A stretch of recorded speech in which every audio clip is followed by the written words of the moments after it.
Please give a warm welcome to the 82nd Attorney General of the United States, Eric Holder.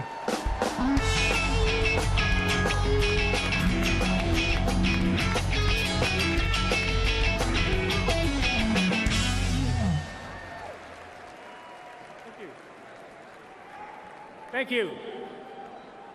I've known Hillary Clinton for almost 25 years as a friend, a colleague, and a leader of courage and conviction. And today, I'm proud to say I stand with her. Because I've seen that she has the skills to serve as Commander-in-Chief and the strength to lead our already great nation in this hour of challenge and consequence. Now, did you hear what I just said? Already great nation. Donald, did you hear me? Already great nation.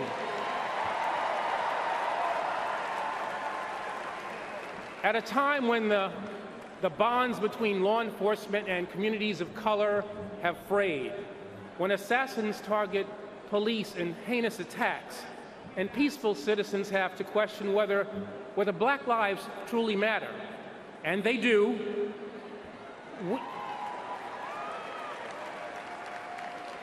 we need a president who understands the reality that I saw in my travels across our country as our nation's 82nd Attorney General, that there should be no tension between protecting those who valiantly risk their lives to serve and ensuring that everyone is treated fairly by the police.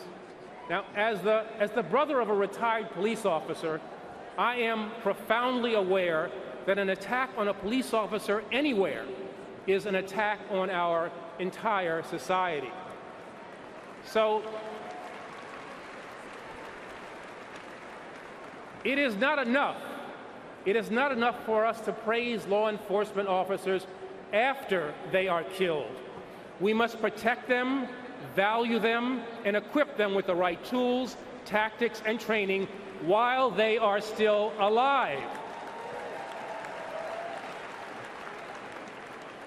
We must also come to realize that keeping our officers safe is not inconsistent with ensuring that those in law enforcement treat the people they are sworn to serve with dignity, with respect, and with fairness.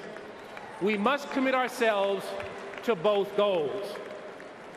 Hillary understands that the goals we share are the same: safer communities with less crime, where all of our loved ones, police and community residents, they get the chance to come home at night. As president, she will continue the work that needs to be done to rebuild trust, because she knows that we are stronger together.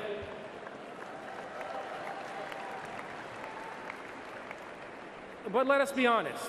At a time when our justice system is out of balance, when 1 in 3 Black men will be incarcerated in their lifetimes, and when Black defendants in the federal system receive sentences 20% longer than their white peers, we need a president who will end this policy of over-incarceration. Now, as Attorney General, I launched sweeping reforms of our federal criminal justice system and reduced its reliance on draconian mandatory minimum sentences. And as a result, we cut the federal prison population and the crime rate together for the first time in more than 40 years. Now, that's right. That's right. Despite the fiction and the fear-mongering you've heard from the other party's nominee, violent crime has gone down since President Obama took office. As president, Hillary will go even farther. She fought as a senator against sentencing disparities and racial profiling. She used her first major speech as a candidate to lay out a bold vision for criminal justice reform. As a presidential candidate, she has talked about systemic racism in a way that no one else has. And she will help our nation summon the courage to confront racial injustice and face down the legacies of our darkest past.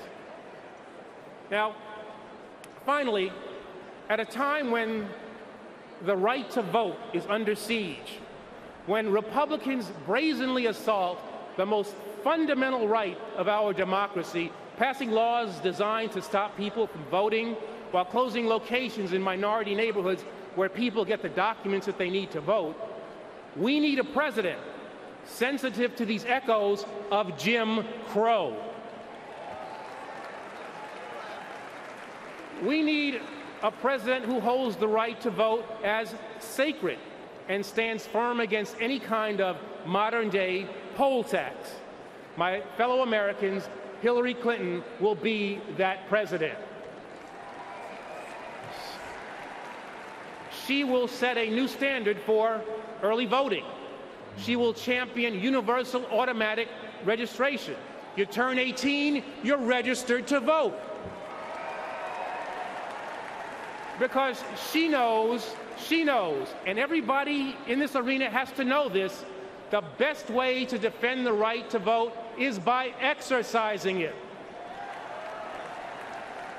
Throughout history, too many people have sacrificed too much, fought wars, and braved fire hoses, dogs, bullets, and bombs for this generation to sit on the sidelines.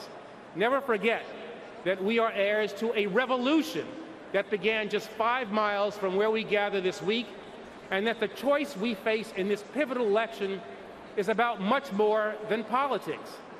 It's about the arc that we are on as a nation, the composition of our character as a people, and the ideals of equality, opportunity, and justice that have always made America great.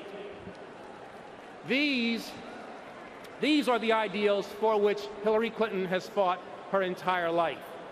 This is the fight that she will continue when we make history by electing her the 45th President of the United States of America. Thank you.